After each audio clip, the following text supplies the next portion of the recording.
melts. What we need is ironclad commitments. Commitments that can endure adversity and trials, the ups and downs, endure the fires that life might throw at us. In the ancient world, they took their commitments, what they called covenants, very seriously. To come into covenant was to become one. That's why Jesus uses the phrase, one flesh. Just like Ryan is a part of you, and she can never not be a part of you, and you would never break your commitment to Ryan. There is a biological bond there. She's your flesh and blood. In the same way, you guys are now going to become one flesh, something stronger than even a biological bond, becoming one flesh through your vows. And it's something that is to be inseparable, indestructible.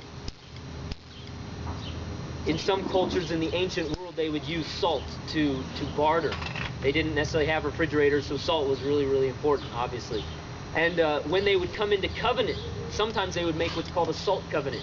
One man would take salt from his pouch, and he would put it in the other person's pouch. And he would put the salt in there and say, if you can remove my grains of salt from your grains of salt, then you can break my covenant with you. And then the other would do the same. And the image is obviously very clear. You would not be able to separate those grains of salt. And in the same way, we need to think of covenant, the commitment you're going to make to one another, as inseparable. In a sense, you're saying, if you can remove my grains of salt from your grains of salt, then you can break this covenant. And obviously that's an impossibility. We need to strike divorce, separation, even from our vocabulary, because if something doesn't exist, it doesn't have a name.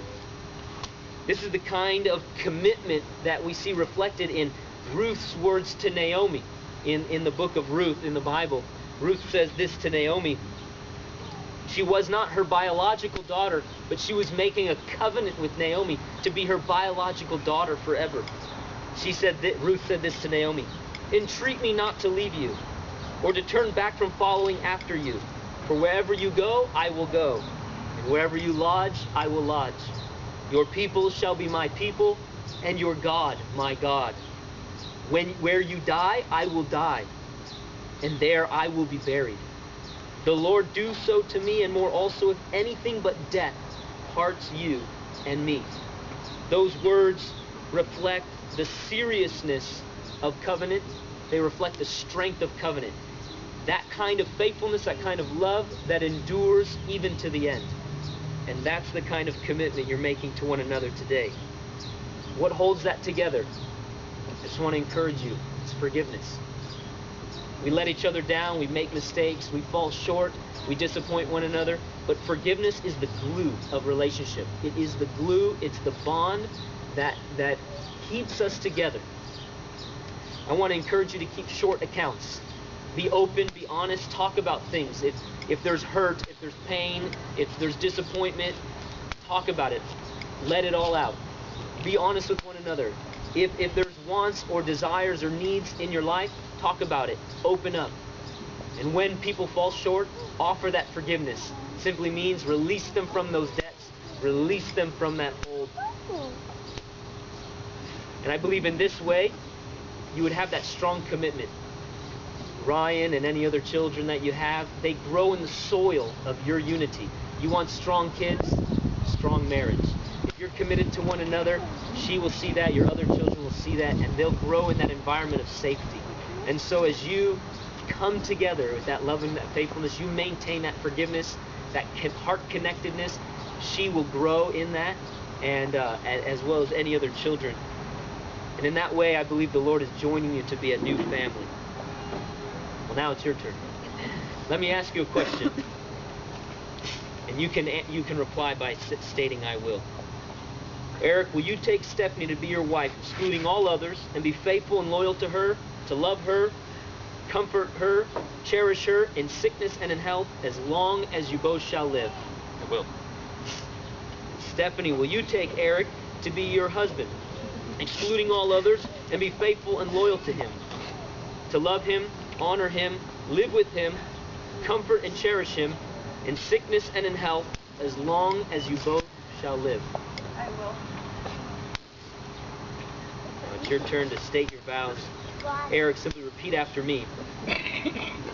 I, Eric, take you, Stephanie, I, Eric, take you, Stephanie, to be my wife. to be my wife. I promise to be faithful, I promise to be faithful in good times and in bad, in good times and in bad, sickness and in health, sickness and in health, to love, cherish, and honor you to love, cherish, and honor you all the days of my life. all the days of my life.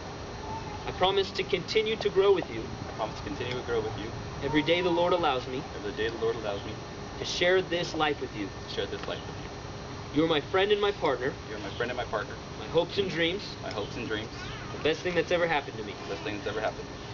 Most of all, you see and love me Most of all, you see and love me because I'm me. because I'm me. Today I commit myself to you Today I commit myself to you before God and these witnesses before God and these witnesses as long as I shall live. as long as I shall live. Stephanie, repeat after me your vows. I, Stephanie, take you, Eric, I, Stephanie, take you, Eric, to be my husband. to be my husband. The Lord has blessed me with you, The Lord has blessed me with you. and I promise to be faithful to you and us, I promise to be faithful to you and us, in good times and in bad, in good times and in bad, sickness and in health, in sickness and in health, to love, trust, and support you, to love, trust, and support you, to honor you as the honorable man you are, to honor you as the honorable man that you are, to cherish and respect you to cherish and respect you with every day the Lord allows me to share with every day the Lord allows me to share this life with you. this life with you. Today I commit myself to you Today I commit myself to you before God and these witnesses before God and these witnesses as long as I shall live. as long as I shall live. Awesome. May I have the rings?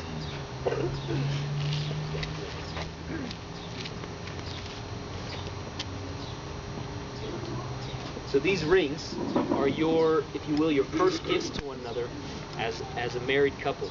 And they will always serve as a sign and a reminder to you, as well as everyone who meets you, of your commitment to one another that you're making today. They will symbolize the vows that you just stated. So every time you look at them, every time you put them on, you remember those very words that you said. So Eric, go ahead and take the ring and place it on her finger. And repeat these words after me. With this ring, With this ring, I seal my promise I seal my promise to be your faithful and loving husband, to be your faithful and loving husband, as God is my witness. God is my witness. Place the ring on his finger. Repeat these words.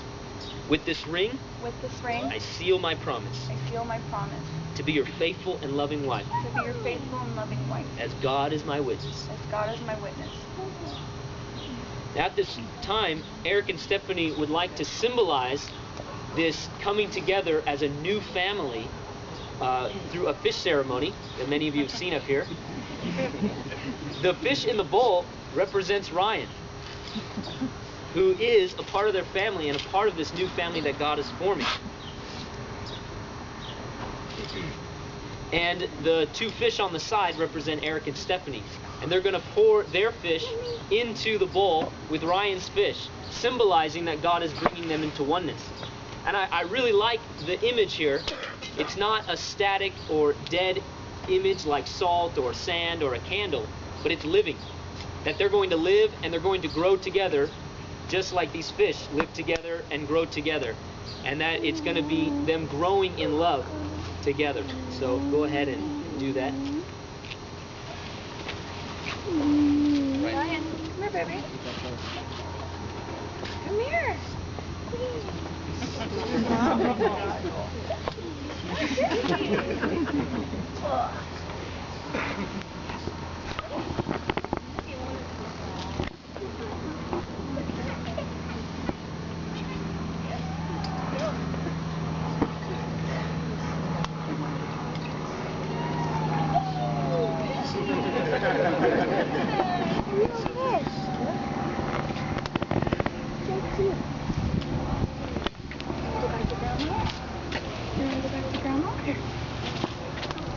You want Grandma?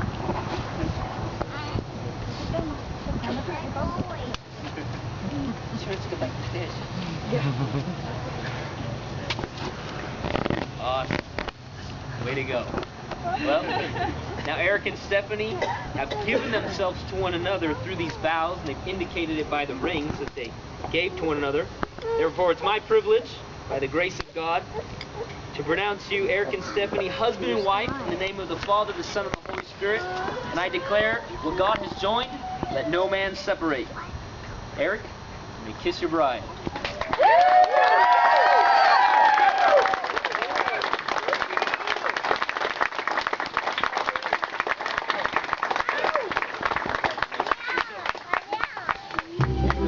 Friends and family, may I present to you Mr. and Mrs. Eric Farrar.